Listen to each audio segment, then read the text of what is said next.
Good afternoon, everyone, on a Tuesday right here at the Voice of College Football. We appreciate you stopping by for an SEC Media Days live session here at the Voice of College Football. Bring your comments and questions, leave them in the chat.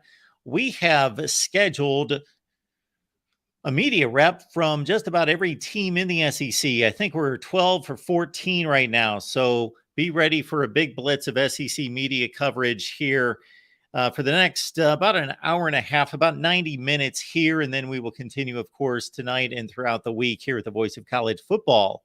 And so, again, comments and questions, of course, the Amazon links in the description section. Please use it to help us grow the channel. We appreciate a like. We appreciate the share, everything that you can do to help us grow and build the channel. But SEC Media Days covers 4 days in Nashville this year. Typically, it's been in Hoover, Birmingham, Alabama. I'm getting my sports mixed up, but they're in Alabama. And of course, the announcement made by Commissioner Greg Sankey on Monday that it would move to Dallas-Fort Worth AT&T Stadium, I believe, next season to welcome in Texas and Oklahoma. But let's stay focused on 2023. We've got Kyle Loomis on the line from E2C Network, covering the Auburn Tigers. And again, if you get on over to E2C Network, it's here on YouTube, and it is everything Auburn. Auburn family all the time. Kyle, it's good to see you. It's good to see you as well, Mark. Happy SEC Media Days. It's been a fun one already, and I'm obviously excited about today being Auburn's press conference day and media rounds day. But obviously, anytime we get the SEC teams together, wherever it is, that's obviously capturing the attention of the college football world, and for good reason. It's the best football being played right now. Championships speak for that, and I'm excited to talk about Auburn mainly. I say it from time to time here. I would love to have a debate on the best conference in college football, but it's a waste of time. Right. So until it's no longer a waste of time, there is no question that the SEC is the best at the top and top to bottom. Now, Hugh Freeze hits the podium, or just did a few minutes ago. And of course, you took that in. I have yet to catch up with Hugh Freeze at SEC Media Days, but in rather a similar, an interesting situation in that when you mentioned the excitement of SEC Media Days and talking ball and hearing from the coaches, it's especially interesting to hear, number one, from a new head coach to the SEC. Right. But in this case, we get the rare former head coach in the SEC who, of course, had a job in between and now comes back to the conference. That hasn't happened too many times. It has over the course of the history of the conference, but a rare situation. And Hugh Freeze, we all know the past, know the challenges that face him, know the things that he's going to carry as a reputation until he redeems himself of such on the field. And so in regards to him taking over this Auburn program, what stuck out to you in regards to what he had to say? You know, first of all, I'll cover the returning coach part of that. It's unique. It's an interesting storyline when you think about it, especially, and even though divisions are going away when he's coming to a division with his former team, it's kind of serendipitous when you think about that, because it would have been interesting to see how that Ole Miss Auburn rivalry might have exploded even more than it's kind of been building over the last few years, if that had still been an annual matchup. Won't be after this year. Him coming back, he even admitted today during the press conference that when he left Ole Miss, he didn't think he'd ever get a shot back in the SEC.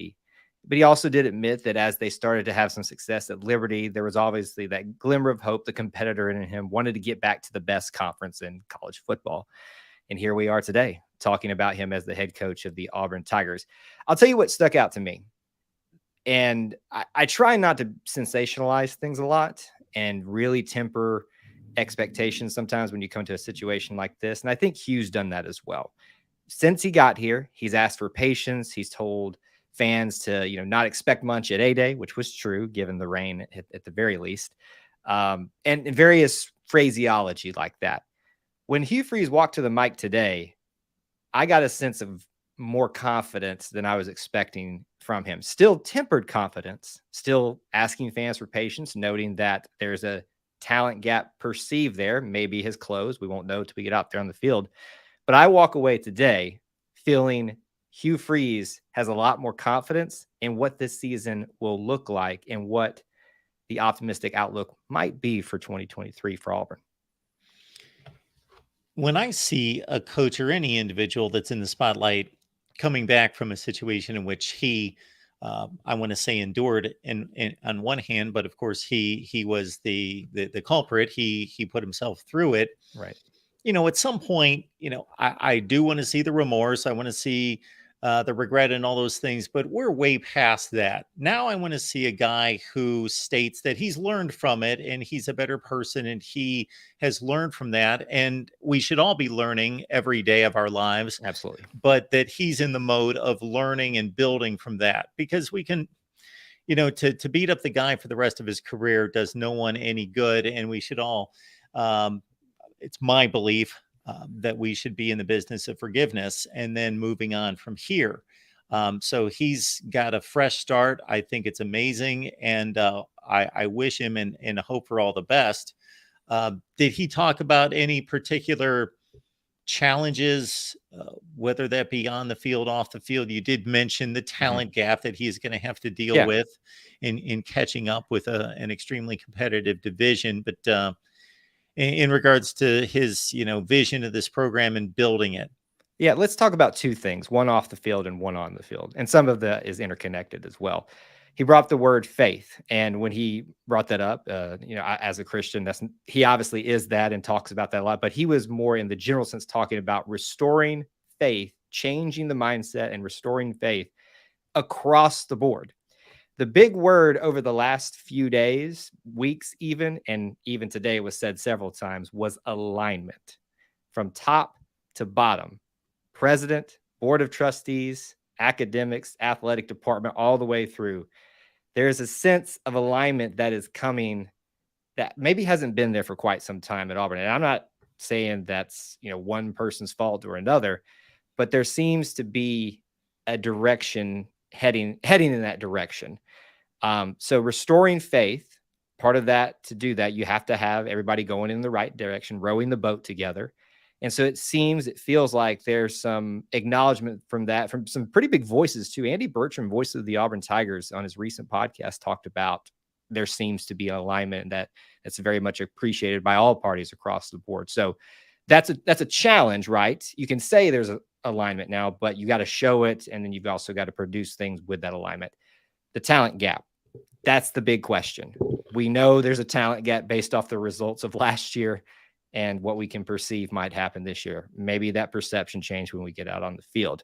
Hugh Freeze said today that he knows the team has improved. And I would hope so when you have one of the best recruiting cycles of a first-year head coach in quite some time. And probably the best recruiting cycle that Auburn's had in quite some time too. So the talent gap may not have closed, at least that we know yet, but we have improved, is what his words were at the press conference today. So obviously your mind shifts to some bigger things that we can discuss, like quarterback and a running back situation. But those would be the two big concerns or things that are being addressed: alignment and the talent gap. How much those two things have been affected by the results of what Hugh Freeze is doing, we're going to find out very shortly here in a few months. Yeah, let's get to the quarterback battle. Peyton Thorne transfers in from Michigan State. So Hugh Freeze, non-committal, says it's still a battle, still a competition. Did he talk about what he needs to see out of the guy that he will eventually select?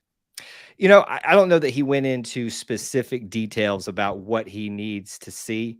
There's probably a comment there that I'm forgetting about amongst the thousands of notes I took feverishly during his press conference. But what I did, I found interesting is that he name dropped each of the four quarterbacks. Everybody thinks about Peyton Thorne.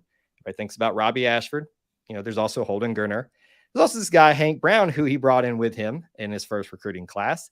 Openly said that Hank Brown is a freshman. The indication of what he was kind of expressing there, probably not going to have a lot of opportunities there, but he'll at least have an opportunity. If you get mentioned at SEC Media Days, there's a reason you're being brought up. Everybody is on the board in terms of quarterback. Now, what do we perceive? That's the big question. And I think Hugh would also acknowledge this privately, that Peyton's got the leg up as the experienced guy. And that's what Auburn fans and SEC fans, college football fans, should expect. Peyton Thorne, because of that experience, should be the expected starter for now. However, if you're counting out Robbie Ashford in a Hugh Freeze offense, or should I say a Philip Montgomery offense, it's another big topic we can talk about. You've got another thing coming. Even if Peyton Thorne wins this job, Robbie Ashford will be utilized. You do not keep good athletes on the sideline. So no specifics, but just express the need to make a decision on that very quickly. He kind of noted, got to get it down to those three guys after the first day or so. And then after that first week or so, get it down to the two so they can make that final decision on who it's going to be and have alignment at the quarterback position.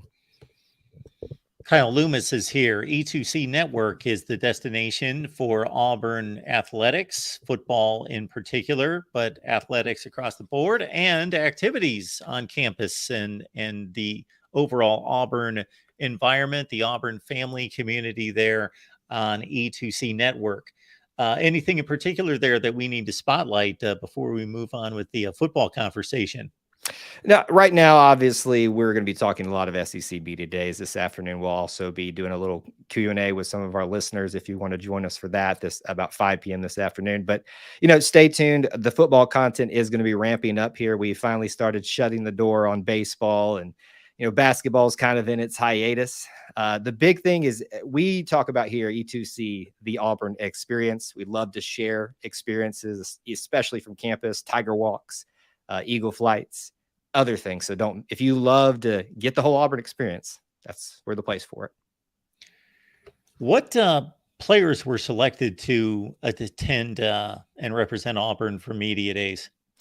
3 really good representatives of Auburn. And I think, of course, you're probably saying, if you're a viewer of this, of course, you're going to say that. But I truly do think that. And I don't have time to go into great detail on each of those guys, why that is. Elijah McAllister, first year guy, hadn't even played a snap yet, transfer from Vanderbilt.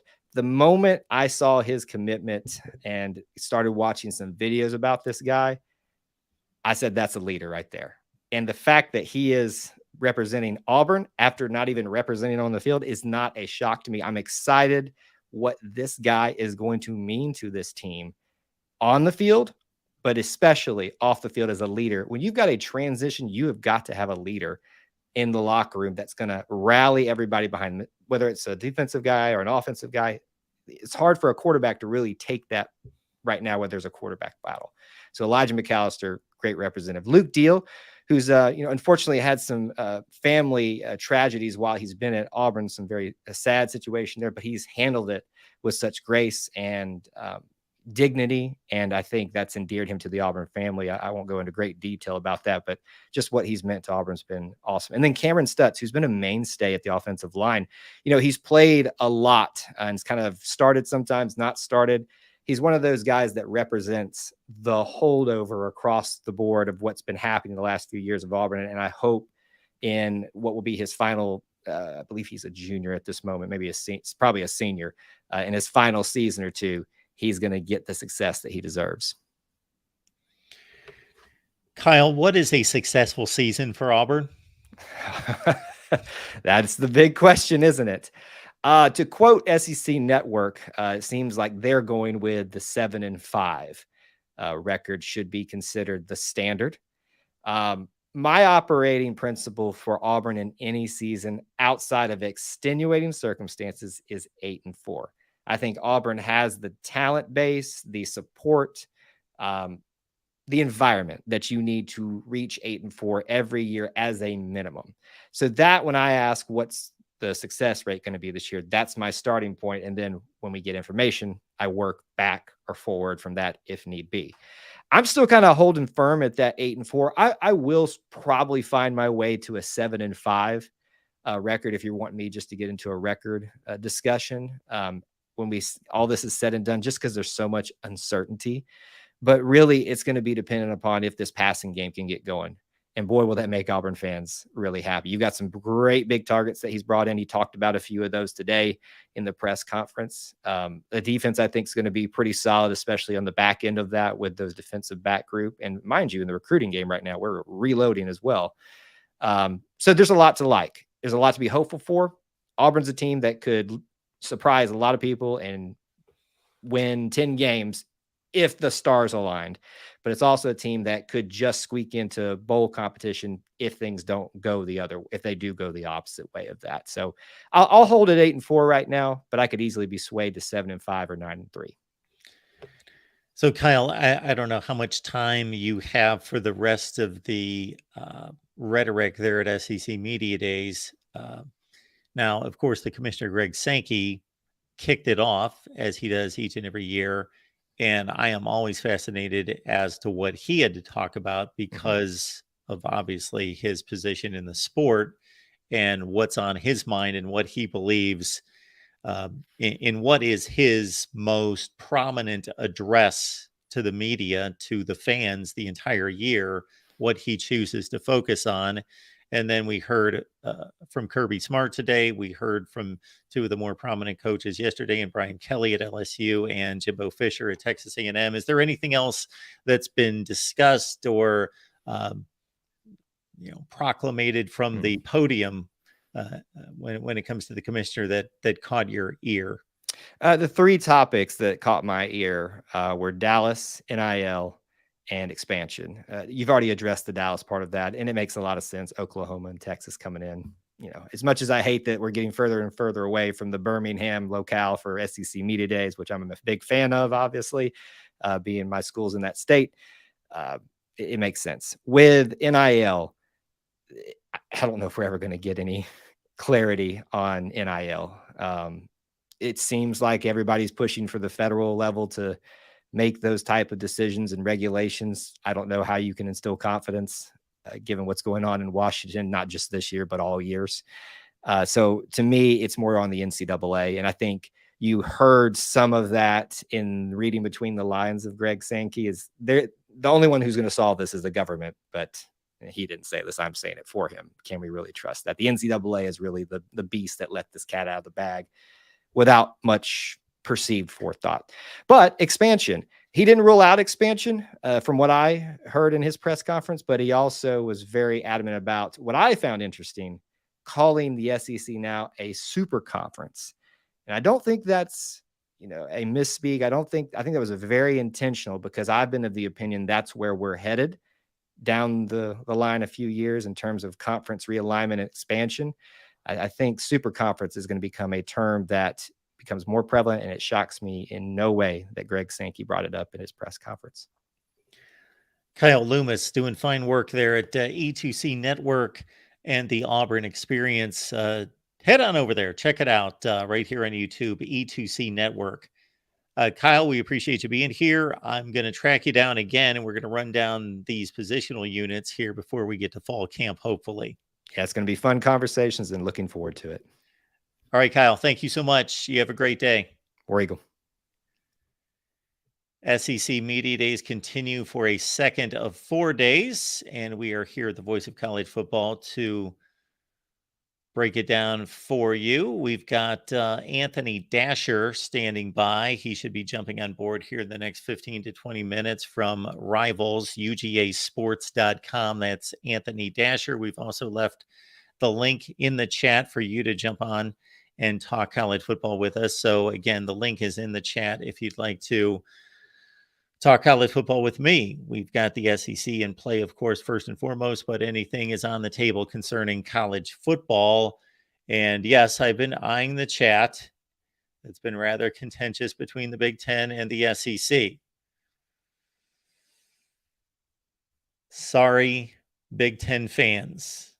Now we are approaching the dawn of a new season, and everything gets wiped out. In my opinion, if we're just evaluating these conferences and these teams year to year, it all gets wiped out roughly the first day of September.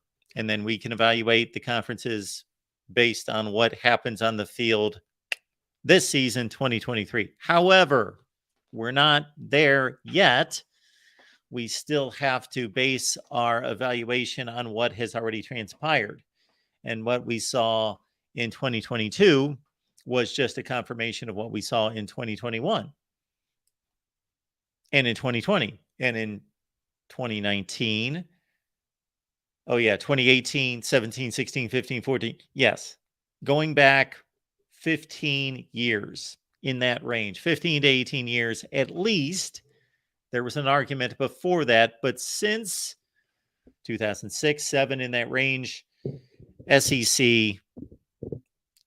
and that's the argument. It's over, it's done, case closed. I wish there was an argument. It would be good for business, it would be good for debate, it would be fun, it would be all those things. But Ohio State and Michigan did not make it an argument in the college football playoff. Not that that would have guaranteed that the result should be the Big Ten's the best, but that's the best way to get it done.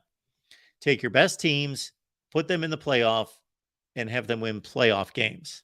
They did not win playoff games. They lost playoff games. Now, for those of us who evaluate football and evaluate the performance on the field, can we take away from the Ohio State performance? Yes.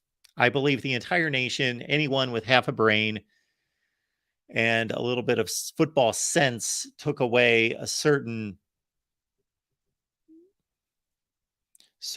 opinion from the Ohio State-Georgia game. That's obvious. Ohio State competed toe-to-toe, may have outplayed them. The end result was Georgia won the football game. They are the champion. And that's what counts. Now, what counts in regards to evaluation is Ohio State was just as good, if not better, than Georgia on that night. I'm not saying that Ohio State was a better team or as good as Georgia throughout the season. They were not. Georgia did not have a performance all season, of course, like Ohio State did against Michigan. And Michigan cannot lay claim to any kind of supremacy in college football because they can't win a postseason game. And until that gets corrected, Michigan can continue to brag about the Big Ten. And that's a great bragging point. Michigan owns the Big Ten right now. Michigan owns the conference. They have the best record the last 2 years. They have the 2 championships, and they have defeated the school that was, prior to 2021, by far the giant and best program in the conference. So, and they brought it back to an argument within the Big Ten. There is an argument between Michigan and Ohio State. Now, Michigan owns the wins that matter. Therefore, they own the conference right now. However, there's an argument to be made about the best program. And Penn State's going to need to win some games against those two to get into the discussion. Penn State is currently not in the discussion. Penn State currently is in its own tier level below the other two and need to start winning games that count and matter within the conference. But Penn State's really good, and we'll see what they have this season. But yeah, the SEC is the best conference, and it's a short debate. And for anyone who says that only Georgia or Georgia, Alabama, or Georgia, Alabama, and LSU hold up the conference, that's wrong.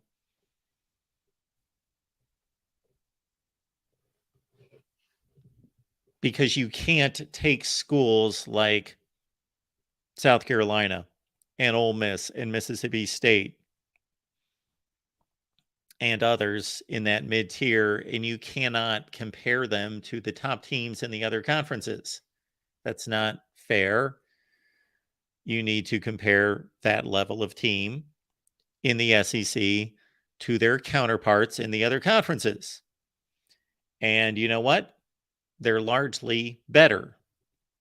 There are more of them. The Wisconsin, Iowa layer of teams in the Big Ten, the North Carolina, NC State layer of teams in the ACC, the layer of teams, whether you throw out Oregon State, and others in the Pac-12, in the Big 12 as well. The Big 12 has a glut of those kind of schools: Texas Tech, Kansas State, and others. And I know Kansas State won the Big 12 last year. I'm speaking in generalities. There are more of those schools in the SEC. I would challenge anyone to come on here, take your conference of preference and line up the schools, and just come with your list, 1 through 12, 1 through 14, whatever your conference, and we'll line them up against the SEC. And unfortunately, again, it's not debatable. We've got our first call of the afternoon. We got the real MVP on the line. Hey, Mark, how you doing this evening? I am doing just fine. What's going on? Thank you for clarifying this to the person or people in chat that don't understand that the SEC is head, shoulders, whatever metaphor you want to use, better than your conference. I'm sorry that it upsets people, but Mark, there is a solution to this. Win some football games on the field against some good teams. How about Oregon doesn't lose by 45 plus points to Georgia? How about Michigan beats a team called TCU? TCU? What are they? A Mississippi State level school? An Arkansas level school? Speaking of Arkansas, they beat 3 great non-conference teams by themselves last year. That's basically more the entire Big Ten did last year to all put together.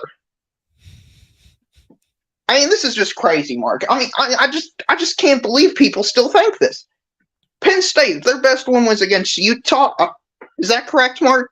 Yes. Did Florida also beat Utah? And Florida finished significantly worse in their conference than Penn State did? Yes, that's an accurate statement, but that's the only opportunity that Penn State had. You know, they played Auburn. Auburn certainly wasn't up to it. So I get it, but still, it's not like that. You can't just take that pair of games and say Florida's as good as Penn State. Oh no, that's not what I'm saying at all. I'm just saying around you beat Utah isn't as impressive to the SEC as they make it out to be. That's all that comment was about. It has nothing to do with pairing Florida to Utah or Florida to Penn State. I mean, Penn State would probably beat Florida. Probably because, I mean, Utah couldn't do it, so who knows? Yeah, the way I see it is that I do believe that the Big Ten's the second best conference, but I have a more difficult time based on the facts of proving that the Big Ten is better than the other conferences than I do proving that the SEC is the best conference. That is not difficult. It's obvious. It shouldn't even be discussed. I'm here to talk college football all the time, so I am willing and able to have that conversation with anyone and just shoot them down and present the facts as to why the SEC is clearly the best conference. I'm here to do that. Now, the other 4, differentiating the other 4 is more of a challenging exercise. I would agree with that 100%, Mark. I mean, if you go just solely based on the results on the field, I'm not so sure the Big Ten ended up being the second best conference. Like, it can be argued. Either. I agree with you. I just believe that. I think I made this statement a number of times after the season. Once I reviewed all the scores, I said, I believe that the Big Ten is the second best conference, but the results don't necessarily show that. Right. And, you know, Mark, the Mississippi State coach is on the doing his conference right now, I guess you call it. What do you think about Mississippi State? I think they're probably the most intriguing team in the SEC this year. I have no idea where they're going to finish. I could see them finishing like 9-3 or 3-9. What do you think about them? Yeah, well, I think a lot of people are expecting them to take a step back, and that's out of respect for Mike Leach, and I get that. I think that has less to do with Mike Leach and more to do with the Zach Arnett and how prepared he is for this job. They have their starting quarterback back who's just super proficient. Will Rogers is just exceptional. Now, I don't know if that translates to the next level. I don't think it does at a high level in the NFL, but for a college quarterback, he knows exactly where to place the ball and who to get it to in a short amount of time. They have weapons and skill position players back. Their defense, I believe they bring back about as much as any team in the conference. I've seen a lot of low projections on their win total, and I'm a little higher on them than it apparently is for other people. Yeah, I think they're probably a 7-5 or 8-4 team personally. Yeah. But it's just the head coach. I mean, they're going to change philosophies from something they've been doing for a while, and I don't know how much that's going to impact Will Rogers and the rest of the team. So that's my biggest issue with them this year is, I mean, what if he just turns out to be a really bad head coach, Mark? And that's a possibility. Him turning out to be really good. Well, they didn't go on a coaching search. They made him the head coach as they needed to, obviously, with a tragedy on their hands, but they didn't say, okay, well, that was just an interim situation for the bowl game, and now we're going on a national search. They were fully committed to Zach Arnett. Yeah, and the final thing I'll say, Mark, is do you expect the SEC East to finish like what I think last year was the best division in football? Do you think that'll be the case this year?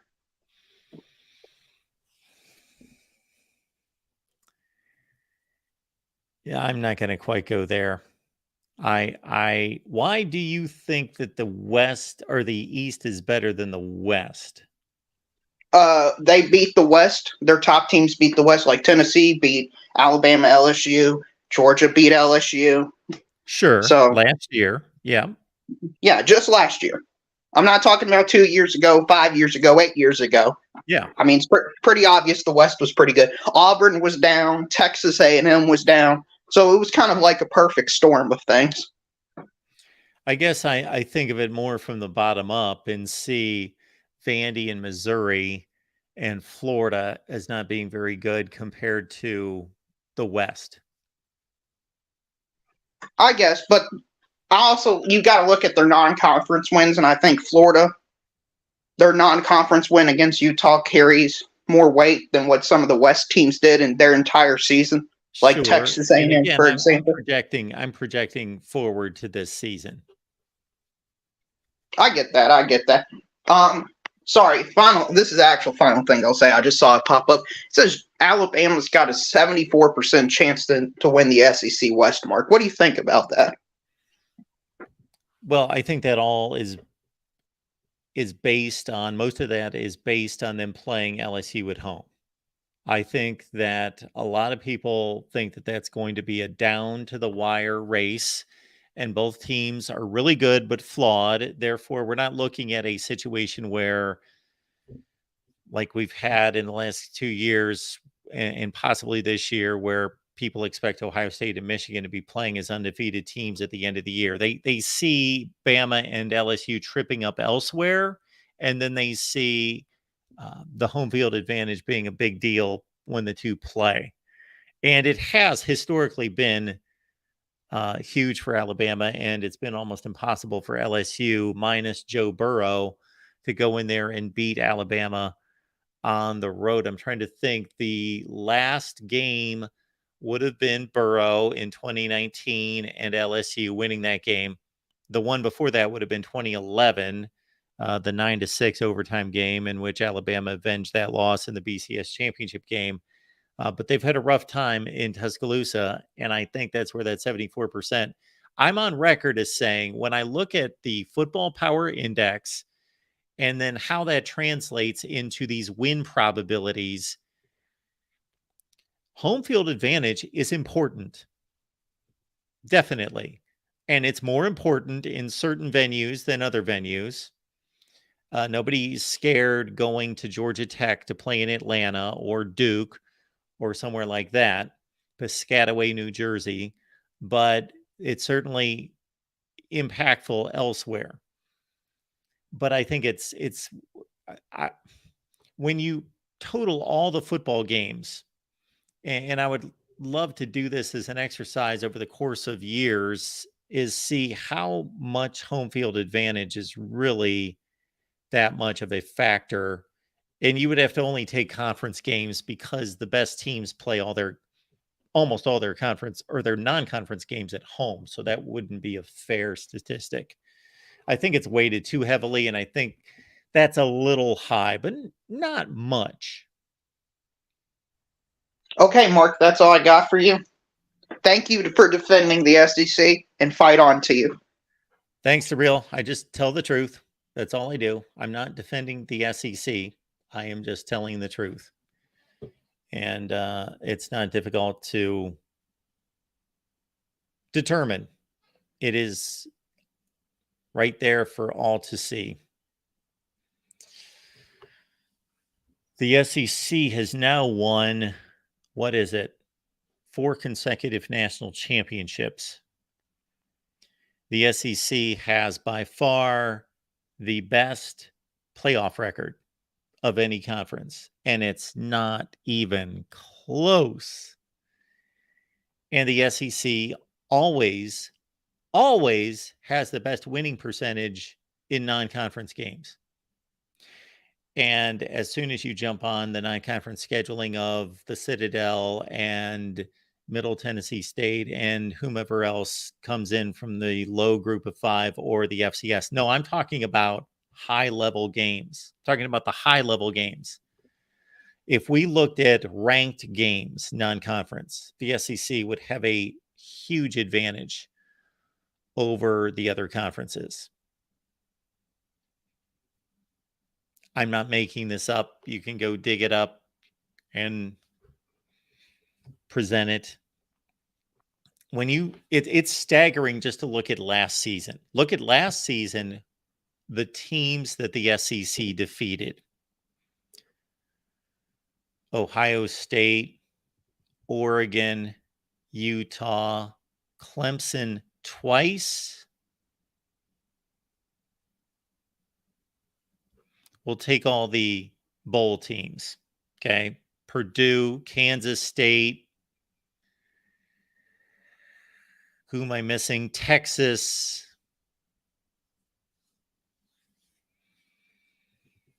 BYU. Illinois. Pitt. And I know when we get to Illinois and Pitt, a lot of you were out there. I know this because I've been through it enough. Oh, they're really not that good. Well, we're down to about the 10th team, the 10th best team that the SEC has defeated. Illinois and Pitt would be marquee wins for any other conference. The Big Ten last season defeated Notre Dame, Utah, NC State, Kentucky, Oklahoma State,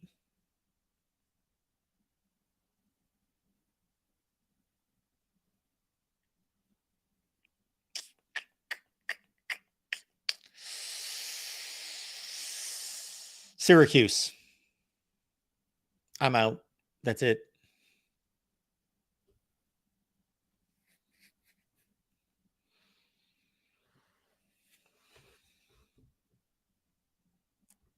The Pac-12 had this enormous comeback season, and I patted the Pac-12. That's tough to say. I patted the Pac-12 on the back a number of times throughout the season and after the season. Yes, the Pac-12 was so much better, but we're talking about a conference that went 3-16 against the Power 5 the year before. 3-16, and went under 500 against the Mountain West the year before. And the Pac-12 was so much better, and I believe to be the best quarterback conference in college football, both last season and this season. But unfortunately, there are 21 other positions on the field. Okay, the Pac-12 defeated winning teams. Winning teams. What winning teams did the Pac-12 defeat out of conference? Notre Dame twice.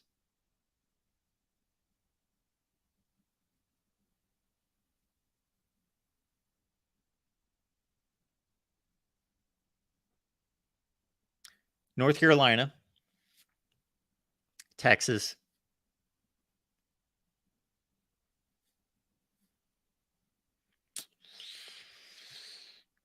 Wisconsin.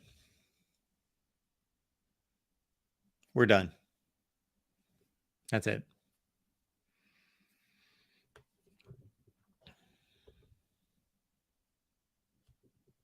So the wins and losses are clearly there. They are clearly there. And this was not a one-off. We can go season to season to season to season. Now, when some SEC people get on here and they take this overboard, then I pull them back. I certainly pull them back and say, okay, hang on. You're not quite that dominant. There are some ugly losses. Of course, they're a conference of 14 teams. They're going to trip up and have some bad losses, some ugly situations, some App State over Texas A&M type of games. But man, where did the SEC look bad last year? Where did the SEC look bad last year? App State beat Texas A&M. Auburn losing by 4 touchdowns to Penn State, to me, that's not a good look, but they were playing one of the best teams in the country. They were playing a top 7 or 8 team in the country, and Auburn was 2-6 in the SEC. So that to me is not a bad loss. It's an understandable loss. It's what it should be. Texas A&M lost to App State, and that was not a particularly good App State team. That was not the Eli Drinkwitz level 13-1 App State kind of team that we've seen over the last 5 or 6 years. That was what they go 7-7, 7-6. I think they played an extra game. So that was an embarrassing loss. Arkansas losing to Liberty, not a good loss. Shouldn't lose to Liberty. Arkansas is better than Liberty. They were a 2-touchdown favorite. Not an atrocious loss. Liberty has, under Hugh Freeze, got to the point where they were regularly defeating or playing down to the wire really high caliber Wake Forest when they went to the ACC championship game. Power 5 teams. So that's not a good loss. It's not a good loss. It's not horrendous, though. So Liberty over Arkansas, App State over Texas A&M. Ole Miss got blasted by Texas Tech, didn't they? They got blasted by Texas Tech. Got really pounded in that game. So there's no shame in losing to Texas Tech if you're Ole Miss. I thought Ole Miss was better. I still believe they're a more talented team, a better team from week to week, but they got whipped by Texas Tech, blasted in that bowl game. Not a good loss for the SEC there. Georgia, Tennessee, South Carolina. South Carolina lost to Notre Dame. Two good teams, flawed teams, not great teams, 8-4 teams. Game went down to the wire. That was a tremendous game. 45-38 Gator Bowl game. That's not a bad loss for the SEC. That's not a bad loss. Those are two very like teams. Missouri, they lost to Wake Forest by like 1 score in a bowl game. That's not a bad loss.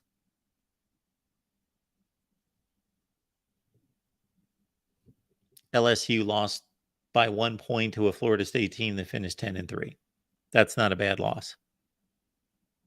It was a pick'em game. I'm not finding bad losses in the SEC. I'm finding 3.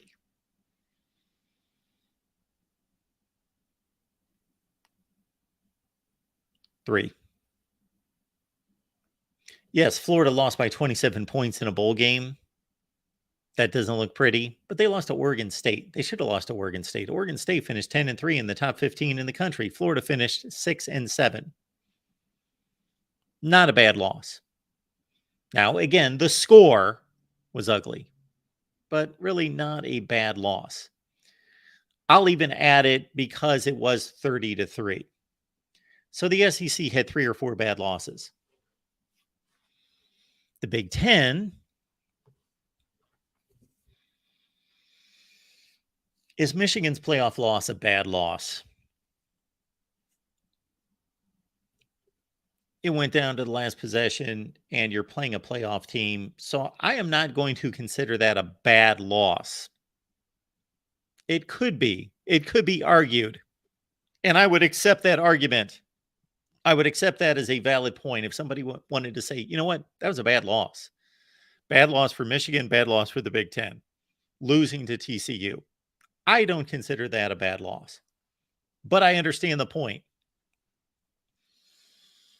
Ohio State, Michigan, Penn State, Maryland, Rutgers, and Indiana. Well, Rutgers and Indiana were just so awful that they didn't suffer any bad losses because they were expected to be just that horrible. Now, Michigan State losing to Washington in the aftermath of the season did not seem like a bad loss, but at the time, Michigan State was the number 12 team in the country. They were the kind of, I think it was a pick'em game, or they were a slight underdog. They got housed by Washington. If you watch the game, don't look at the score. Score was only 11 points. It was a bludgeoning. Wisconsin losing at home to Washington State, that's a bad loss. Can't allow that to happen. Iowa losing to Iowa State at home against the last place team in the Big 12, that's a bad loss. Northwestern is a walking program full of bad losses. They lost to an FCS team. They lost to Miami of Ohio. Nebraska lost to Georgia Southern.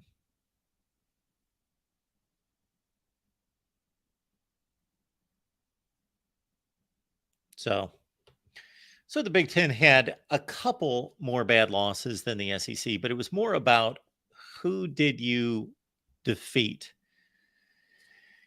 And we could go through the other conferences, but believe me, if you want to collect your data and you want to argue either 2022 or you want to argue the last 5 years, 10 years, 15 years, I would be happy to have that conversation.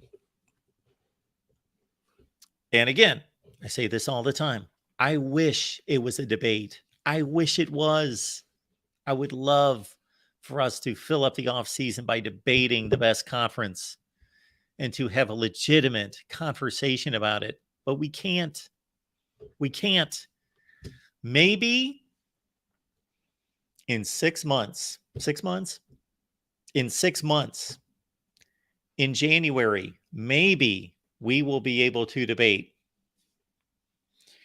And the only conference I can see pulling that off is the Big Ten, of course. You know, let's say USC miraculously wins 2 playoff games and wins the college football national championship. We're not going to be on here talking about the Pac-12 being the best conference. Unless their results back it up, which I can't imagine that happening. And same thing with the ACC. Let's say Florida State or Clemson go on a run. They win their playoff games. They are the national champion. Again, the ACC would just have to overwhelmingly turn around to be regarded as the best conference. What would the ACC have to do this year? Yeah, we got to see Florida State beat LSU. We got to see Clemson win their games against Notre Dame and South Carolina. We need to see North Carolina take care of business and be a better team. We need to see a lot out of the ACC. So really, the Big Ten is the candidate, obviously, because they have the 2 and maybe 3 teams that have a chance of going toe-to-toe with the SEC.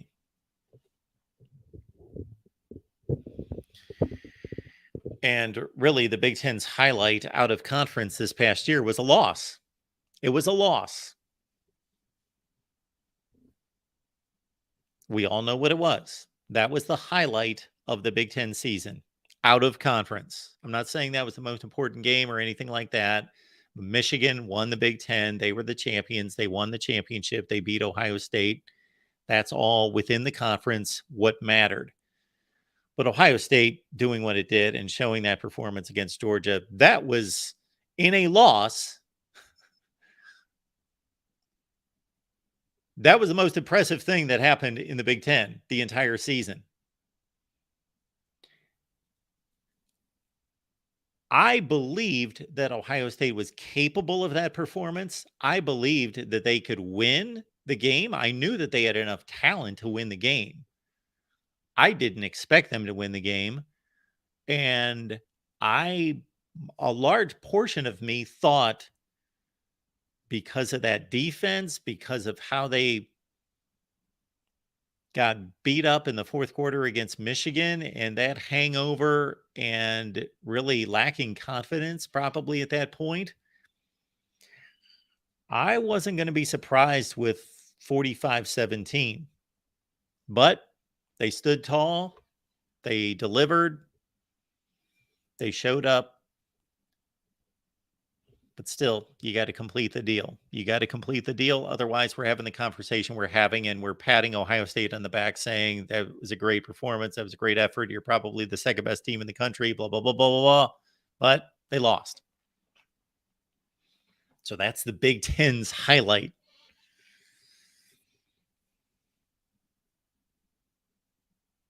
What was the Pac-12's highlight last season? The Pac-12's highlight was they lost the Rose Bowl. They lost the Cotton Bowl. The best team they defeated in non-conference play was Notre Dame. North Carolina? No, Notre Dame. Notre Dame was better than North Carolina. That was the Pac-12's highlight of last season. Beating Notre Dame twice. A Notre Dame team that was not one of their better teams of the Brian Kelly into Marcus Freeman era.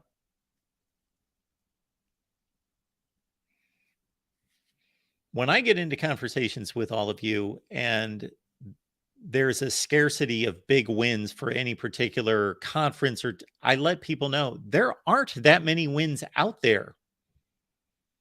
The best wins in college football are typically over the likes of Penn State and Notre Dame and that second level, because those are the teams that are losing 2, 3, 4 games. The rarities are the elite wins, because those teams are going undefeated or losing one game to each other, as was the case in the college football playoff from 2015 through 2021. There were basically 3 components to the college football playoff: the SEC, Clemson, and Ohio State, and they won all the games. And there's your playoff. There's your history of the playoff. And I'll even tack on 2014, even though Oregon won a game at the Rose Bowl. And I will tack on this past season, even though TCU, to their credit, they won the game against Michigan. Those obviously led then to losses in championship games. So for as important as those playoff games are, if they don't result in a championship, then all the games that have mattered, that have either been wins that have led to a championship game win or the championship game win itself, listen to this. There's been 3 components to the entire playoff for 9 seasons. The SEC, Clemson, Ohio State. They're the only 3 that have won any games that have mattered.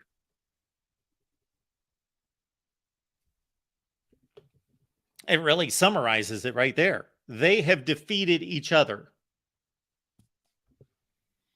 The SEC has only lost to Clemson and Ohio State. Ohio State has only lost to Clemson and the SEC. Clemson has only lost to Ohio State and the SEC. It's quite remarkable when you think about it that way. All right, we've got a super chat coming in. Appreciate this. Terrence says, Mark, Ohio State tried really hard. Of course they did. You know what? Who else tried hard in that game? Georgia. They tried really hard too. Terrence leaves comments all the time. We appreciate Terrence. I would love Terrence to call in. I don't understand his point most of the time. I know he hates the Big Ten and he hates Ohio State in particular, and that's fine. That's great. I want as many Ohio State haters. I want as many Michigan haters. I want as many Stanford haters, if there is such a thing, to be here, because I just want all of college football universe to be here on our channel. So we welcome all of you. But I just find Terrence's comments amusing because I don't know what the point is, but I appreciate the super chat. So make as many points in that same manner as you would like, Terrence. I think I'm pretty measured with my comments. I'm not patting Ohio State too much on the back for losing a game, because I'm then saying they didn't get it done. They're not the champion. Georgia's the champion. They didn't get it done. But if you have a brain, even if you don't watch football and you have a brain and you understand competition and you understand a scoreboard and you're not colorblind and you can see a red uniform and a white uniform and see guys running around, you could have come to the conclusion these two are really good and they're about equal. That's the only point I'm making.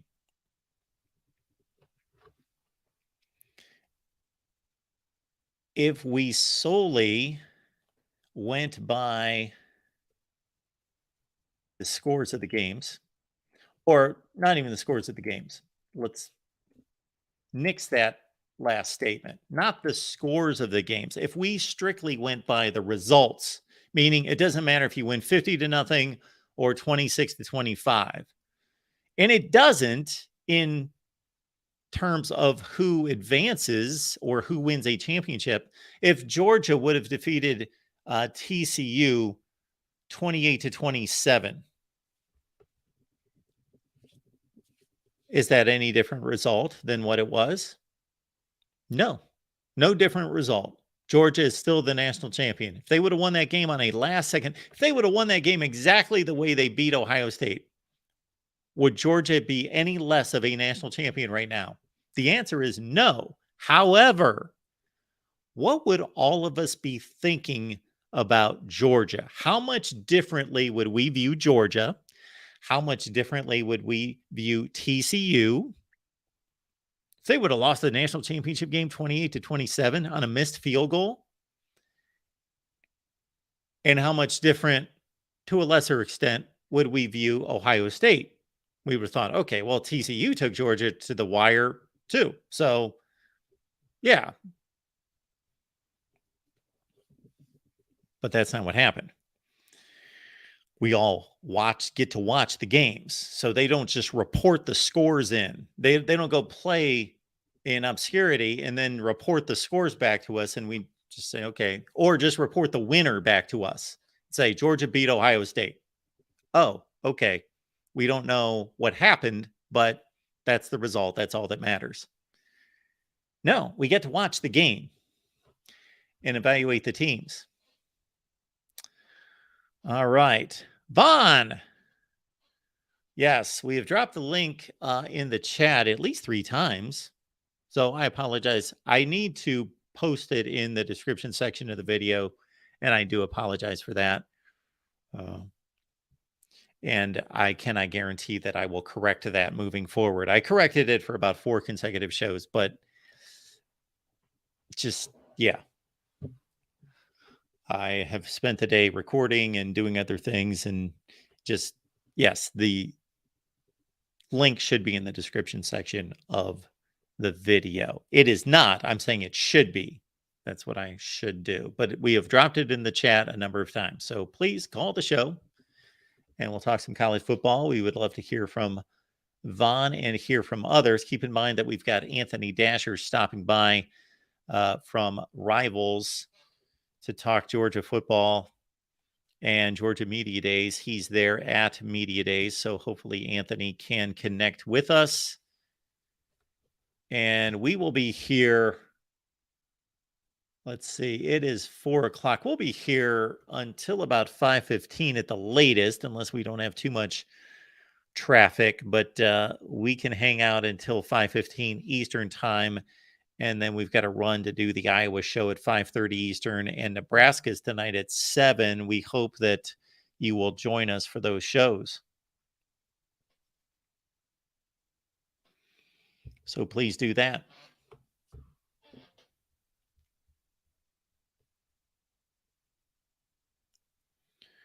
This is an enlightening statement for us right there. Go Tigers, letting us know that LSU runs college football. And this is what's great about college football fans, is they can be delusional. They can think whatever they want. I find it funny that he's, and I assume it's a he, I shouldn't, that they, Go Tigers, is stating on one hand that LSU runs college football. However, they include in their handle LSU's 4-loss season from last year. All right. Here we go. We've got Vaughn stepping in here to talk some college football with us. Let me make sure of something before we do that.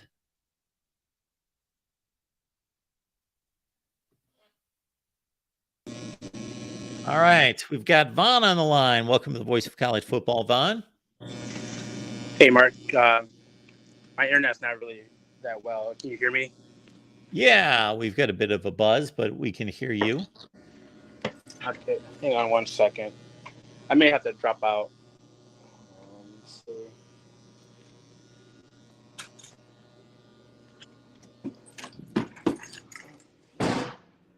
Yeah, I'll try again another time. Something's All right, going on. Vaughn. I'm All right, sorry. thanks.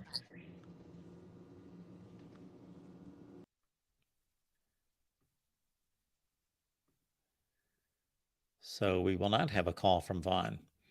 We've dropped the link in the chat. Please join us if you want to talk SEC or college football here at the Voice of College Football.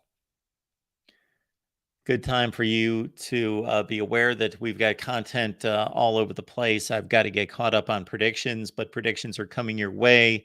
We just recorded today with Pat Murphy from Bucknuts about Ohio State, breaking down the offense and the defense. We appreciate your response to our previous videos that we posted here in the last week, getting you set up for fall camp. We have posted Florida State offense, Alabama offense, Oregon offense, Michigan offense and defense, and others. Clemson, Ohio State are on the way, and others, as we get to as many teams as possible in our fall camp offensive and defensive previews, and also my predictions with various teams. I believe we've got 7 or 8 done, so obviously I've got many to go in delivering predictions for the 2023 season. Check those out.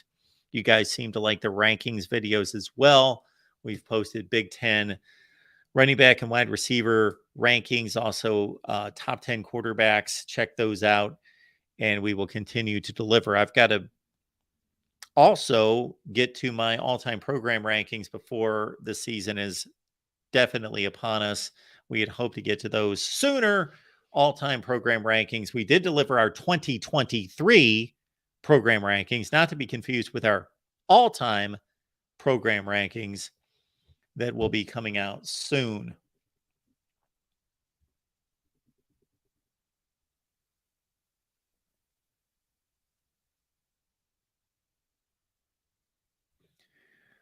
Mozart's. I focus on my team too much. I know I have blind spots. We all do.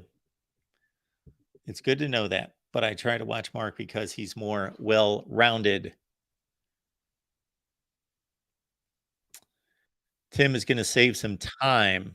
I guess this is all-time rankings. Tim, I think you've got a few others to consider, but he's going Alabama, USC, and the field. You might be forgetting the school with the best winning percentage in history. Possibly. Might be forgetting that. We have got a couple calls coming in. We will get to them now. Welcome, Defiant, here at the Voice of College Football. Hello, Mark. Hello. How are you? I'm doing good, Mark. I'm doing good. You know, just watching some SEC, media day for the first time in a long time. Oh yeah. Okay. Yeah. So yesterday, Texas A&M had their media day. Jimbo Fisher came on, and I thought it interesting that he didn't really talk a lot about Bobby Petrino being the offensive coordinator now. I thought that was really interesting that he really didn't go into detail about maybe the scheme he's trying to run or how it's going to work out this season.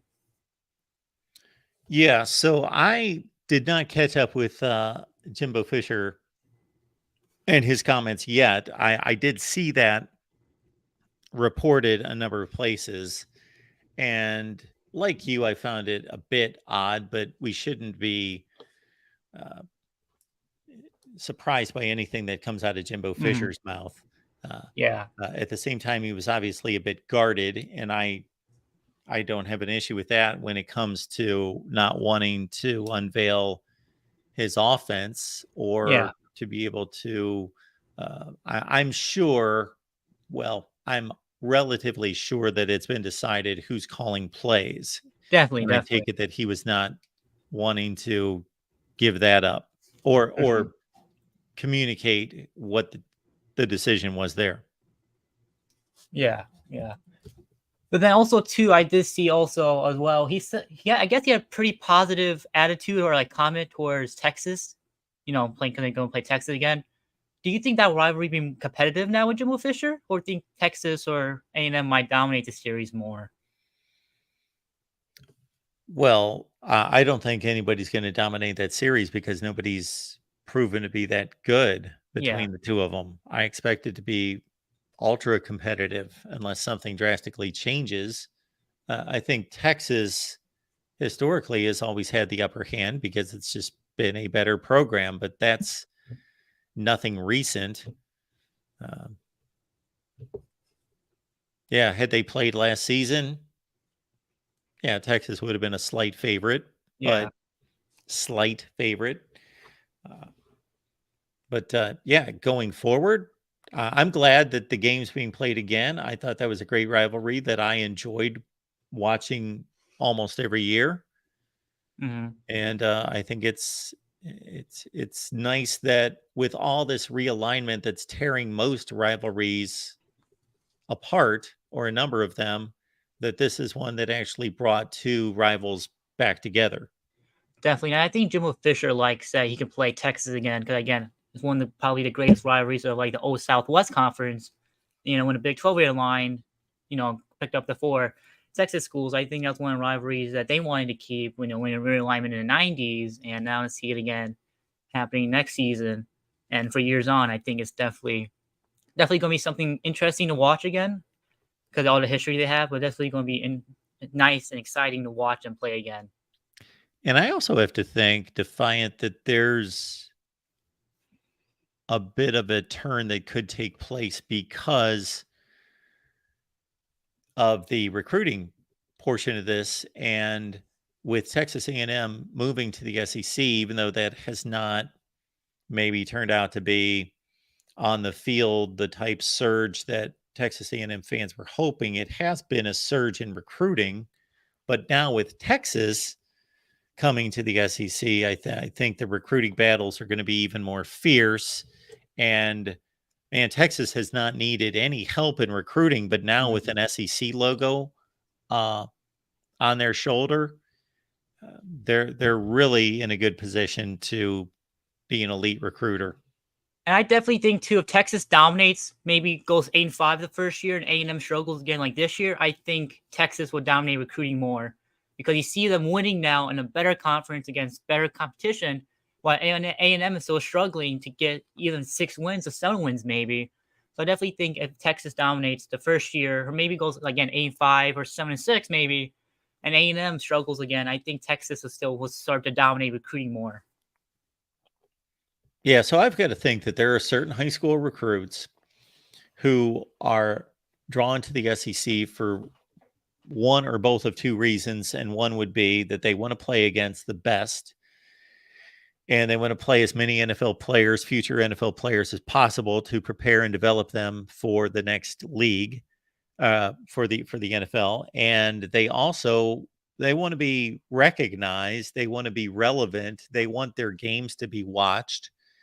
And when Texas is playing Texas Tech and Kansas State, and we could read off all the teams in the Big 12 not named Oklahoma. Yeah, sometimes those games are big, like Mhm. their game against TCU last year, or sometimes when Oklahoma State's good, but not with the frequency of Texas playing Alabama, LSU, Georgia, and on down the line, of those games being highly watched. So this has to help Texas recruiting. Not that it really needed that much help. Definitely. I live in Arizona, so I'm in like Pac-12 country, and this recruits some Arizona that want to play in SEC because again, all the exposure in the TV, because even some games on an SEC network, but it's still almost getting a million, people watching them because in the South, football is like the biggest thing. I then definitely think that even out here in Arizona and California, I think some of those recruits want to play in the SEC just because again you get the exposure. You also play against better recruits. You also potentially get more and more NIL money from the boosters or whatever than maybe going to like a USC to the Big Ten or even like a Pac-12 school, just because again of the exposure they're getting on a week basis now with ESPN, and all the contracts, TV deals they're getting. The Pac-12, I don't think has a TV deal still. Yeah, it's easy to think of these conference networks as being substandard, but I certainly know from being there at the point of the SEC's launch as a network. I don't know what the case is now, but at the point in which it launched, ESPN pushed that so much and made that such Mm-hmm. a priority that the SEC network distribution at the time that it launched was just about as high as ESPN2, which is only a shade behind ESPN. They Mm-hmm. launched in over 90 million homes, something in that range. Yeah, and I think again, this exposure that you're getting in SEC is way more than the Big Ten because like the Big Ten, you get a game like on now on NBC, but the Big Ten network is now going to get as much viewers to watch like a Rutgers game or a Maryland game than like a Mississippi State game or even a Vanderbilt game since they're on an up and up now. Absolutely. So, who's your team? Indiana, I'm a big Indiana fan, but I You do live in watch the Arizona. SEC. You're here to talk about the SEC, and you root for Indiana. Yes, Okay. but I do watch more SEC football though because I do have an SEC network, and I don't get the Pac-12 network, which you think I would because I live in the area or the region for it. But I watch more SEC football really than anything. Okay. And then one last thing, I would want to say this. So when Drinkets got the head coaching job at Missouri, did Missouri think that he was going to turn that program around, or were they thinking he was just going to get him competitive again? Because for the past 2 seasons, they've been under 500 at end of the season, only getting 6 wins and losing both their bowl games. Well, before I answer that, what do you consider to be turning it around at Missouri? I think 7 to 8 wins. I think as much as Missouri can get now in SEC. If they were still in the Big 12, I would say maybe 8 or 9. But 7 to 8, I think, is what turning it around in quotation marks would be for Missouri football. Yeah, so Missouri, of course, on occasion would compete for Big 12 championships, but Yeah. generally was going 7-5, 8-4 in the Big 12.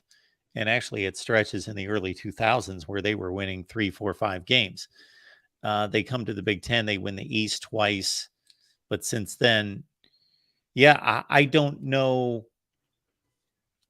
what they see of themselves. I would think that Missouri should be expecting a coach to go 7-5, 8-4 on a regular basis, and then to be able to put together a certain team for it to cycle up, for him to have a veteran oriented team and to catch a few breaks and to compete for a championship once in a while should be the goal at Missouri. And to your point, Eli Drinkwitz, Missouri has not had a winning season since 2018. So they've had 4 consecutive non-winning seasons, 2 500 seasons, 2 6 and 7 seasons, and Barry Odom had a better record and was outperforming Eli Drinkwitz, and Drinkwitz seems to be fine. Of course, a coach can get fired at any time, but I would think that time's running out on Eli Drinkwitz. If I'm running the show at Missouri, I'm thinking, I need to see some. I'm not seeing any indicators of it getting better. I'd have to go back and look at the recruiting rankings, but the record themselves are not. And Barry Odom at least finished over 500, and Drinkwitz has not. So, yeah, if I'm the AD at Missouri myself, aside from any extreme type injury situations, I would be looking to go 7-5 for him to keep his job. Yeah, definitely. Because I think now, again, when Texas, Oklahoma join next year, it's just going to get tougher for Missouri and some of these other programs that haven't been good, but haven't been like bad in the last couple of years. Again, like I think again 7-5, 8-4, I think definitely would be where they want to be at. Because again, I know when they first joined the SEC, 2012 they went 5-7, but 2013, 2014 they both won the East, and 2013 could have made the national championship game. So I think looking back at seeing the early success they had to where they are at now, and just being under 500, losing to a good Georgia team. They lost to Georgia last year, but they could beat them. But losing some games I think they should have won, and that could have helped them get a 7-5. Again, I just think maybe, this might be the last couple years of Drinkwitz, because I know, again, he came from App State. One season at App State went 13-1, and then Missouri hired him. In the COVID year, they went 5-5, which, everybody got past that year. And I think that was what people expected Missouri to be, 500 team. But I think definitely I would like to see maybe 7-5, 8-4, or even a winning season with Eli Drinkwitz. I think maybe the Missouri team wants to see if they could go 6-6, but win a bowl game, because they haven't won a bowl game since 2014. So they're on a little bit of a bowl losing streak here. I definitely probably think that they might want to see a bowl win too as well. Maybe not go 7-5, 8-4, but a bowl win as well. Yeah, and that is also, I believe, some of the basis of this internal debate within the SEC to play 8 games or to play 9 games. And if you're in Missouri, you certainly want to play 8 games and survive the conference and play 3 or 4 winnable games outside the conference and get to bowl games. And the more games that are played in conference, the more of a struggle it's going to be for Missouri, or pick your team in the mid-tier, Mississippi State, Ole Miss, Arkansas, for those schools to reach bowl games. Yeah, I think when the Big Ten went to 9 games in 2016, I think it hurt a couple programs in that sense too. I think Missouri could look at maybe a Maryland, I would say, even though Maryland struggled after 2014, maybe like Minnesota for a little while. I think some of the mid-tier teams in the Big Ten, you can look at those teams and see, okay, they struggled playing 9 games, and they're still struggling now a little bit, but they are getting to that 7-8 win threshold that they want to be at. I think, again, just looking at that can show them, okay, we play 9 games, we might not make a bowl game every year. We might not win 7 games every year, Absolutely. Well, anything else you've got for us? Maybe Arkansas. Maybe a little bit of Arkansas. I know last year wasn't a good year, 7-6. We did beat Kansas. But do you see them winning 8 games? So 7-8 games this year? I think that's their ceiling. I think that's a successful season for, because I know they're not getting 9 or 10 games in that SEC West, because LSU is going to be good, Bama's going to be good, A&M might be okay. I can see them probably beating A&M, but I don't see Arkansas winning 9 or 10 games this year. I really like KJ Jefferson. I think he's made himself a near elite quarterback, and Rocket Sanders is one of the best backs in the country. But they had real problems on defense. They ranked less than 100th in total defense and all the main metrics on that side of the ball, and I don't see where they've really improved themselves that much. Yeah. Are they recruiting okay as well too? Are they recruiting like to the standards again, or No, are they're they recruiting okay, okay? but in that league, they're recruiting in the bottom 3 to 4 of the conference. Oh wow, I didn't know that. I Yeah. thought maybe now since they're kind of winning again that they'd be kind of up towards the middle of the conference. I know their schedule's kind of favored for them this year to win 7 or 8 games. Take a look at it just really quick. So because they play out of the non-conference, it looks like they go get 3 easy wins potentially against Western Carolina, Kansas State, BYU, and then their first conference game is at LSU.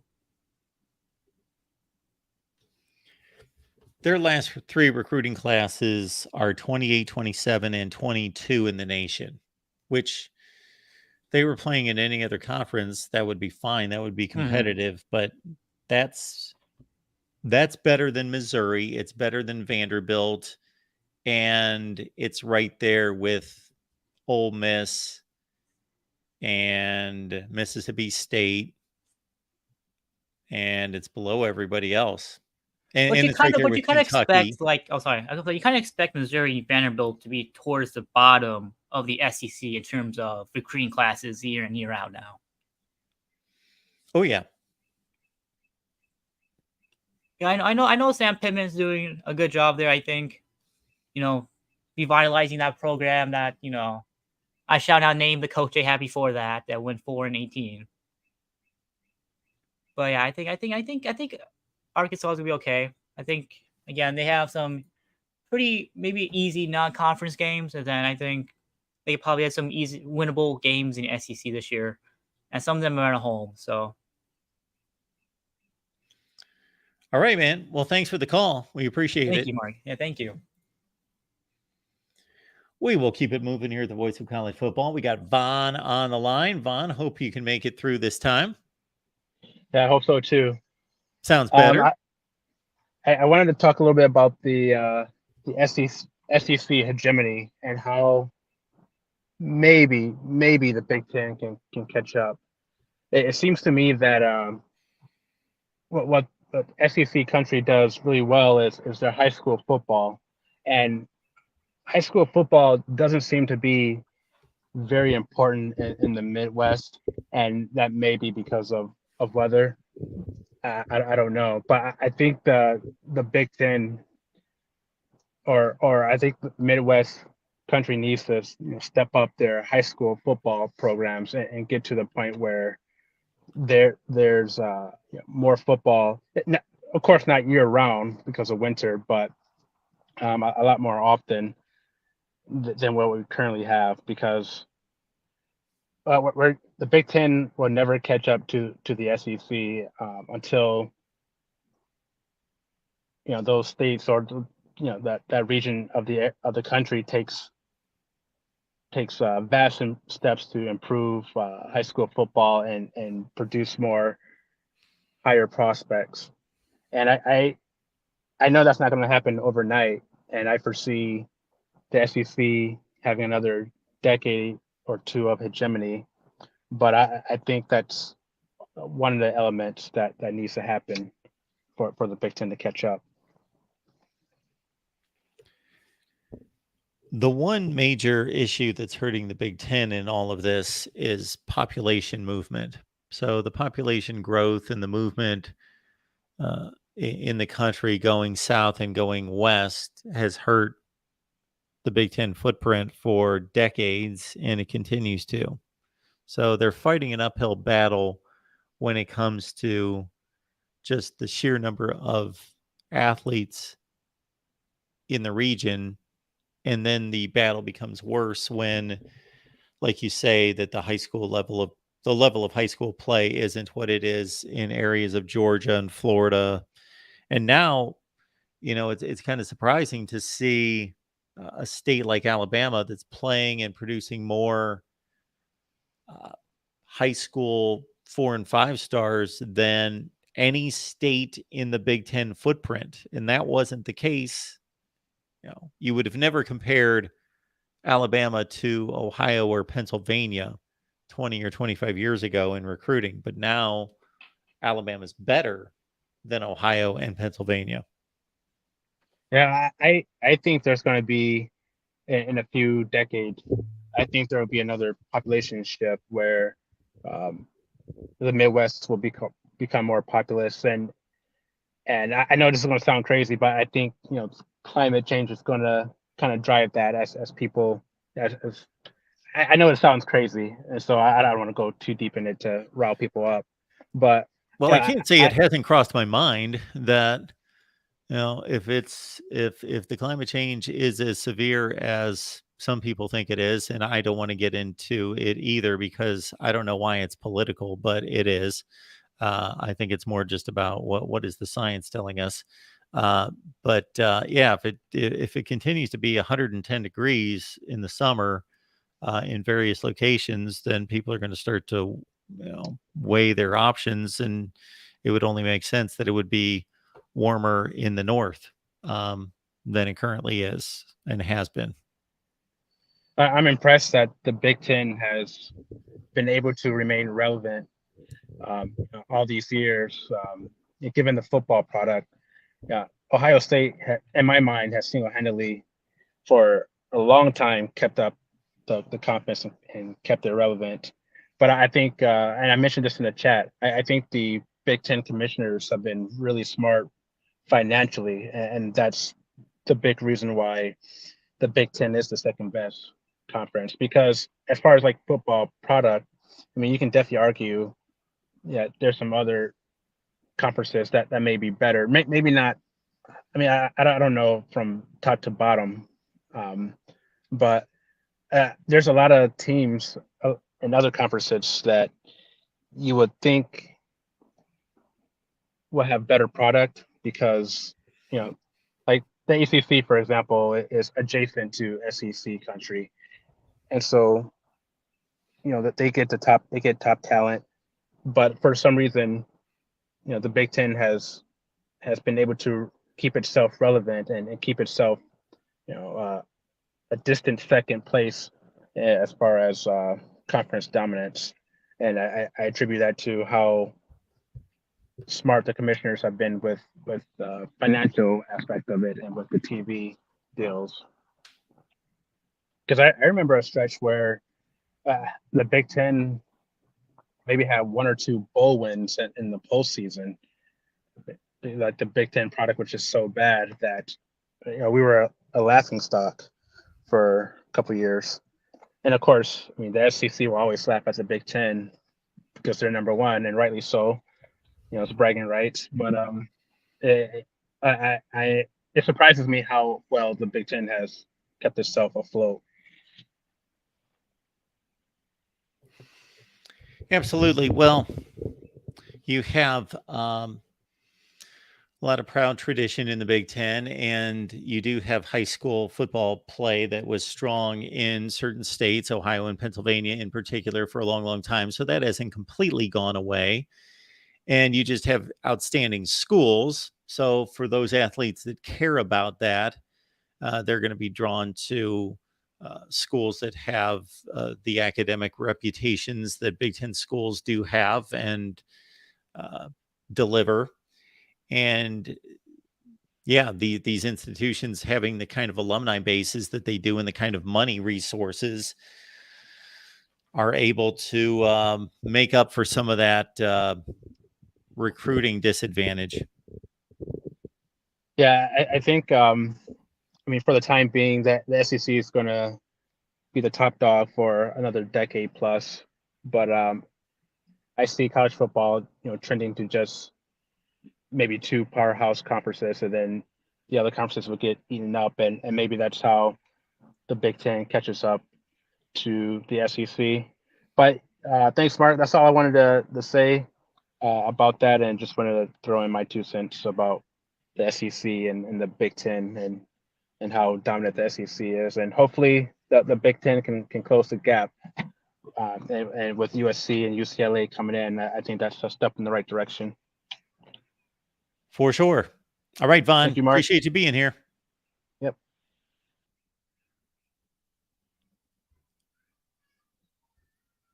And we keep it moving here at the Voice of College Football. And again, look at the SEC helmets behind me. We had our set designer come in and put in a good 3 or 4 hours in set design today to make sure that we had the SEC properly presented and represented here at the Voice of College Football. So we just wanted to make sure that you took note of the Georgia, Florida, LSU top shelf, the Tennessee, Ole Miss, and Alabama second shelf, and even Texas A&M and Kentucky. And then I think we ran out of SEC helmets. Excuse me. Yes, that would be the end of the SEC. Well, you know what? That's it for the SEC. We've got 8 SEC helmets. When Oklahoma and Texas join, we'll be up to 10 out of 16. If you would like to contribute to our helmet collection here, the Voice of College Football, stand by. We're not going to take any helmets right now, but we will do that soon. We will get that back cranked up, and we appreciate everyone who has down through the years contributed helmet selections for us.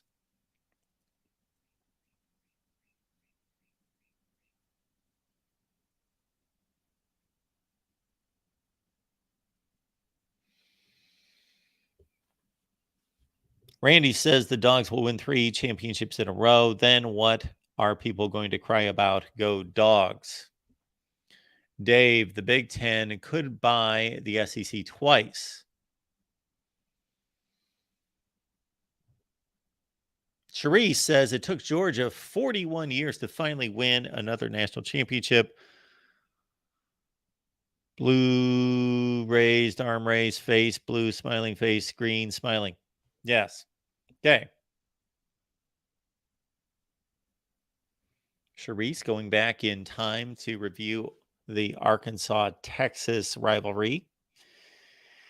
Brett Bielema's team won that Texas Bowl against Texas 31-7, yes. And then it was a couple of years ago, Sam Pittman's team defeated Arkansas and Hudson Card and Company 40-21 in Fayetteville.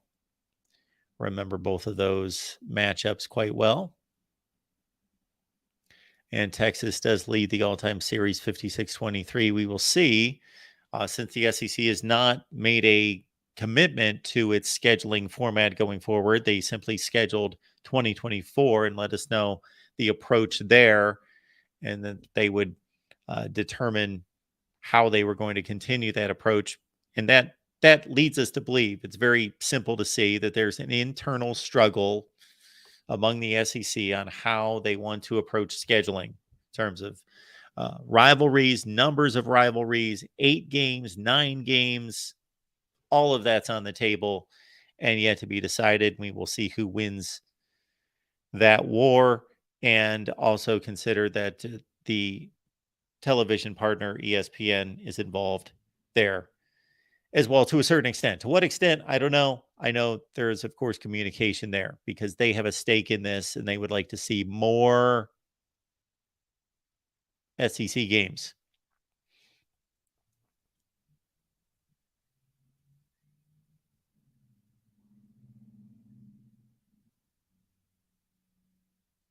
Sean would like 9 games and 3 permanent rivals.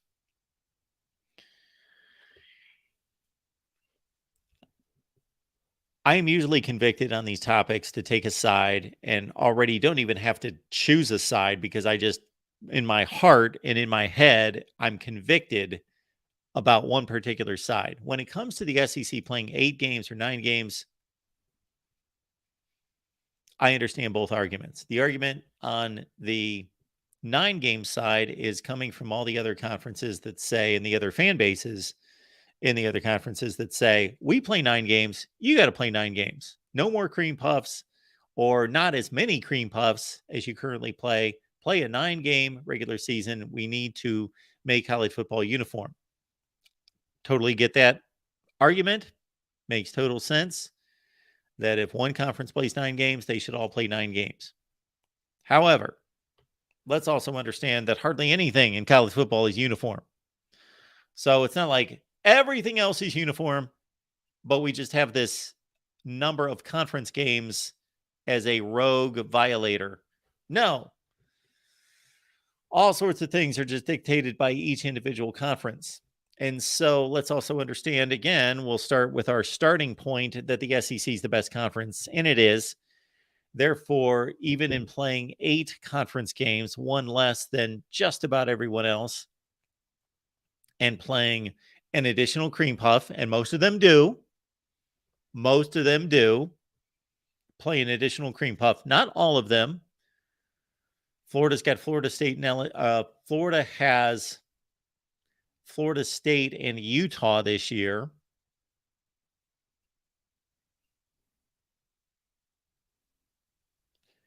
Georgia in the past has had Georgia Tech plus another difficult game. They don't this year because the Oklahoma series was canceled.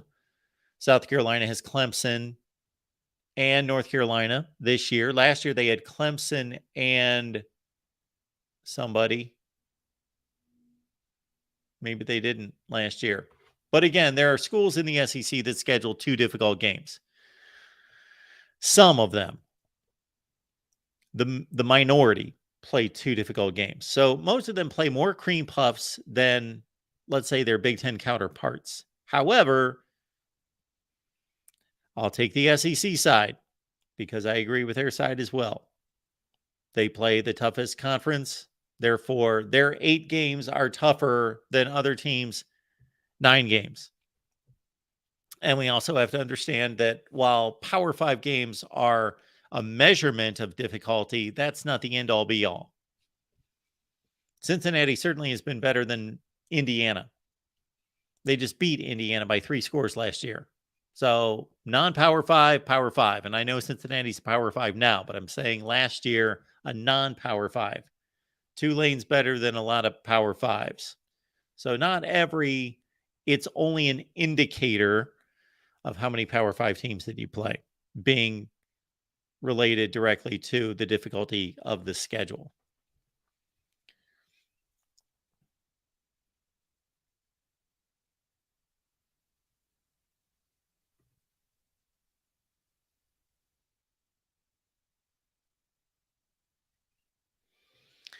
Yes, Sharice is bringing to the table the Stetson Bennett factor. Can Georgia win a national championship without Stetson Bennett? Can you imagine that being uttered a couple of years ago? Can Georgia possibly win a national championship without Stetson Bennett as opposed to with Stetson Bennett? Can they win one with Stetson Bennett? Now it's, can they win one without? Don't underestimate SB. Does he have a nickname? Not that I've heard.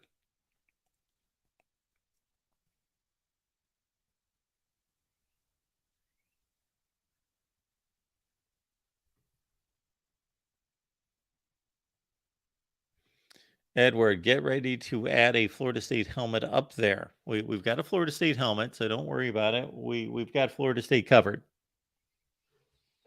So that is not needed.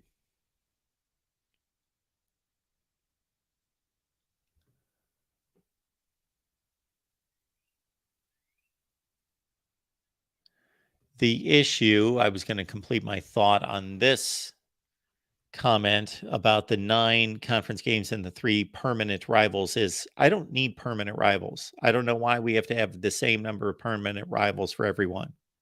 Don't have to do that. The SEC has been living for 30 years in a place where they felt as though they had to match up permanent rivals across divisions. And a few made sense. Georgia, Auburn, Alabama, Tennessee. Of course, those 2 for sure. LSU, Florida makes sense. Doesn't have to be played, but made sense. Other than that, you're making stuff up. Why make it up? Doesn't have to be made up. Why force Mississippi State and Kentucky to play every year? Why force Ole Miss and Vandy to play every year? Why force the most ludicrous rivalry in the SEC? Texas A&M and South Carolina. I couldn't pick 2 schools that had less to do with each other than those 2 schools in the SEC. So why force 3 rivals? Some schools have 3 rivals. Schedule those games every year. Other schools don't have 3 rivals. Does South Carolina truly have 3 rivals? I don't know if South Carolina truly has any rivals. Georgia's kind of a rival. Tennessee's kind of a rival. Kentucky's kind of a rival. Mississippi State has one true rival, Ole Miss. You don't need to make up other games. I know it makes the schedule less formatted and regimented and more quirky, having to deal with it every year, but it can be better that way. We don't have to make up rivalries.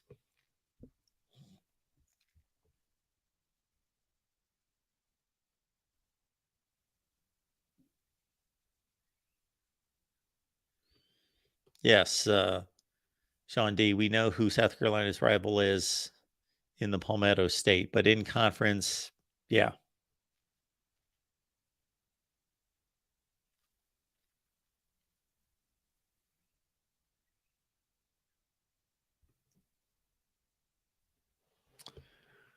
We are awaiting Anthony Dasher, rivals Georgia. And then we've got our Iowa and Nebraska shows tonight, folks. So check us out on the Iowa channel coming up at 5:30 Eastern. We always have a great show with Corey Bratta from the Hawkeye of the Storm, talking Iowa football, again, 5:30 Eastern time. And then it's Nebraska Live with Greg Peterson from Husker Online at 7 o'clock Eastern time, 6 Central on the Nebraska channel.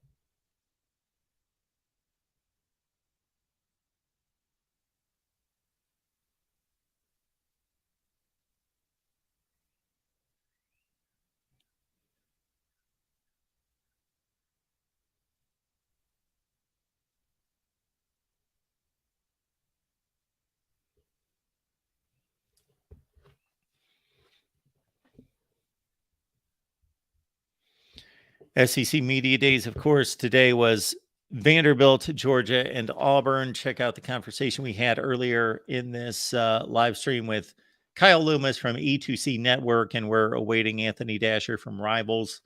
Vanderbilt, of course, extended Clark Lee about a week ago, right? It was sometime before Media Days where Vanderbilt, coming off their 5-7 season. So imagine that your football team goes 5-7.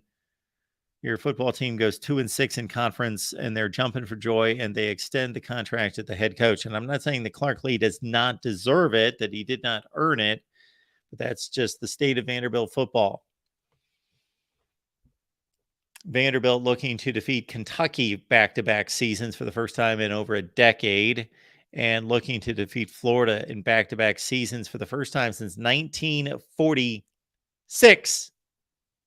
That's the last time Vandy defeated Florida. Check out a video we posted where we asked the question, is this the year? Fill in the blank. Is this the year? SEC Eastern Division version. Check that out.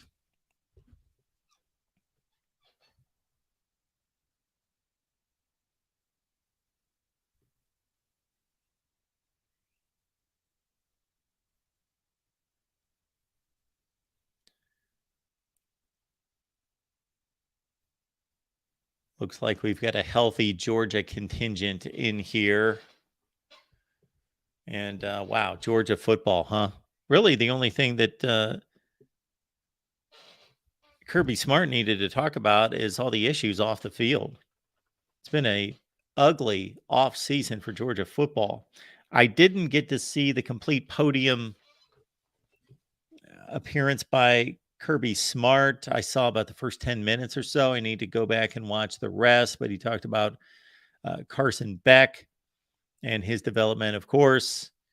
And then, of course, all these issues, all these tragedies that have gone on with this program since the national championship game. It's really odd. It's a bit unsettling in terms of,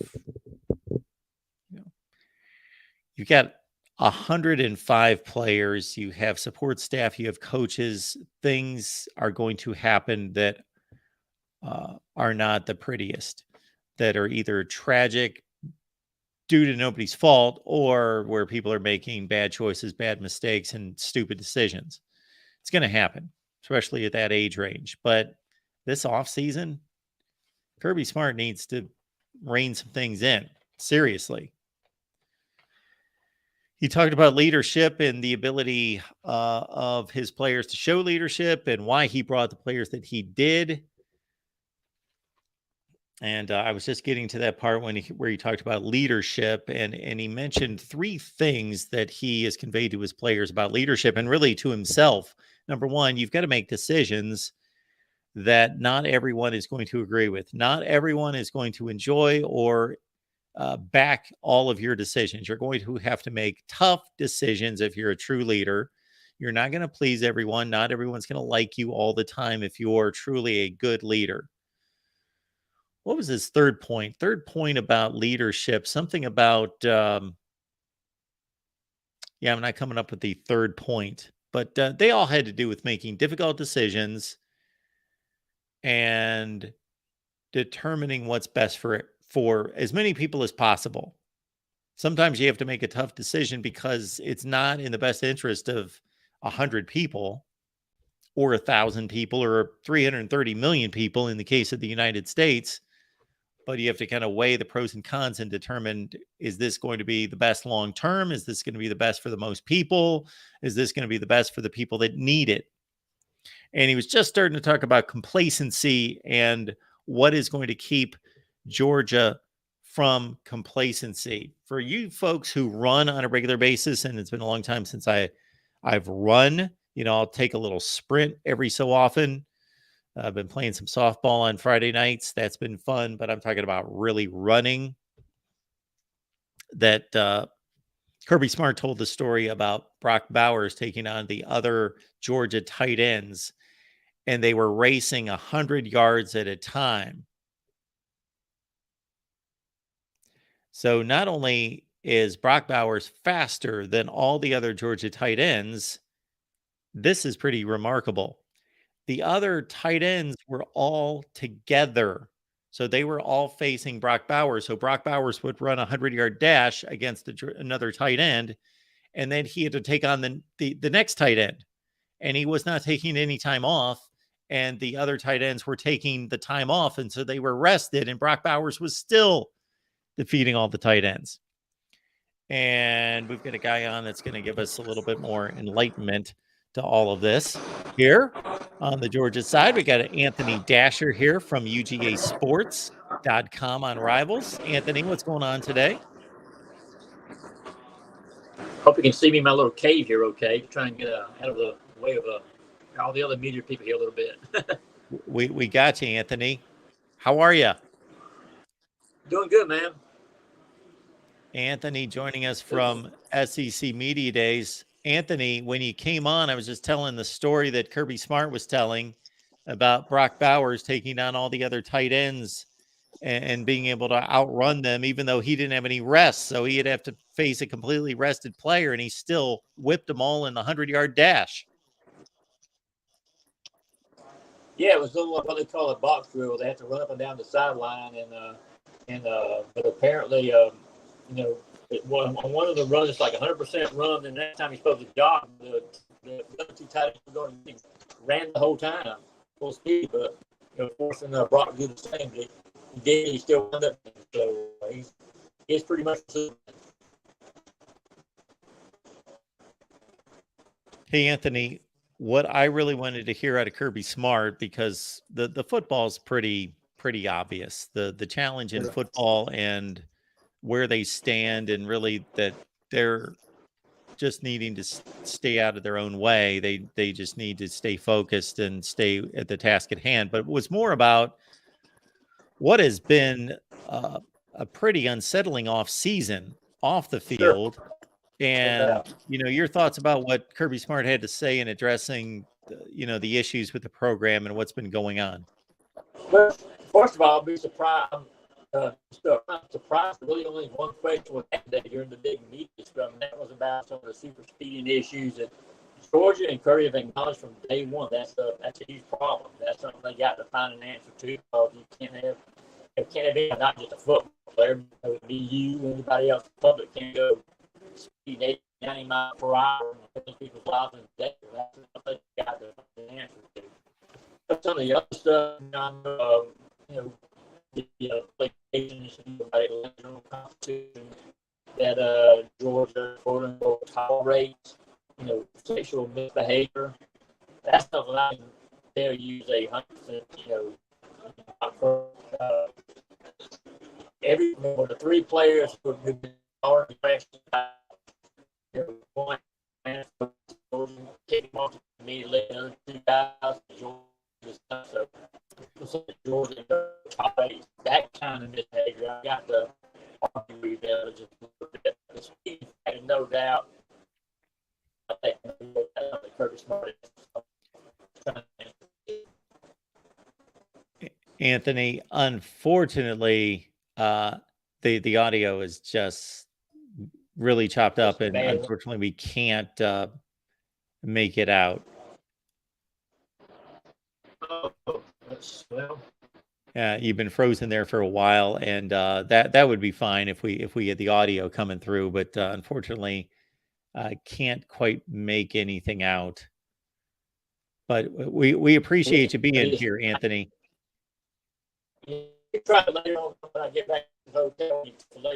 Yeah, hit me up and we'll see. And okay. Appreciate you, and have a good time at SEC Media Days, and we'll catch up soon.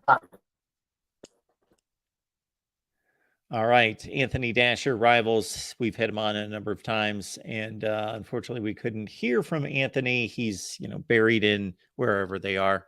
They're in Nashville. I don't know exactly where at SEC Media Days, but we'll catch up with Anthony hopefully later tonight or at some point this week. And we've basically lined up a media rep for just about every team in the SEC. Sorry, Vandy, don't have any Vandy media contacts. Vandy, I'm missing Vandy, Mizzou, and somebody else. Somebody else I can't think of. But I believe we've lined up 11 of the 14 teams, media contributors. So be looking out for those, either live streams or videos. And again, appreciate your support and appreciate you guys catching our prediction videos, and then also the fall camp previews that we're delivering. We've done Oregon, Michigan, Florida State, Alabama. We've got Clemson ready to roll. We've got Ohio State ready to post, and many others here at the Voice of College Football. We've got Iowa Live coming up at 5:30 Eastern, 4:30 Central. That as well. So there's some big news concerning Iowa football. Unfortunately, another tragedy. Speaking of a day of tragedies, we talked at the Ohio State live stream about, unfortunately, Carnell Tate's mother was shot and killed in a drive-by shooting last night in Chicago. And a former Iowa player has also passed away here in the last 24 hours. So again, Iowa Live at 5:30 Eastern, Nebraska Live at 7 Eastern on those channels, and we will see you then.